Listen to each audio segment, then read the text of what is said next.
Do you remember when 2020 was going to be the year that we saw clearly?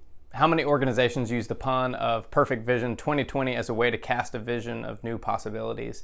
I know I did, starting the new year with a series that paralleled our strategic growth initiative. And so we launched fully into 2020 in full stride of a church-wide initiative.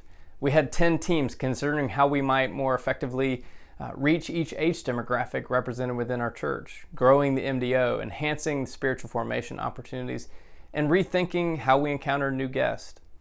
Along the way with the SGI, many existing and new ministry initiatives were humming along. But what's that familiar passage? Many are the plans of the human heart. This pandemic has rocked the world. Church is not exempt.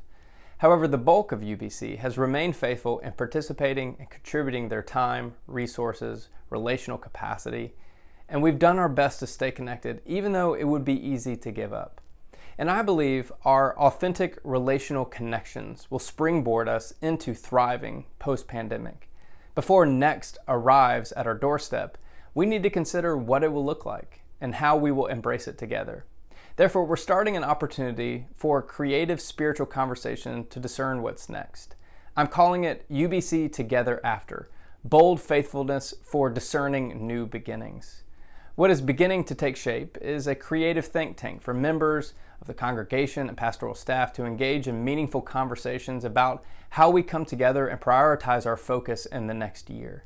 In the coming weeks, we will begin to provide more details about how you can participate. And while this idea's concept is beginning to take shape, we invite you to pray for our faith community as we start to consider how next will take shape. We also want you to pray for yourself and the role you will play in next as an integral part of the puzzle that makes up University Baptist Church.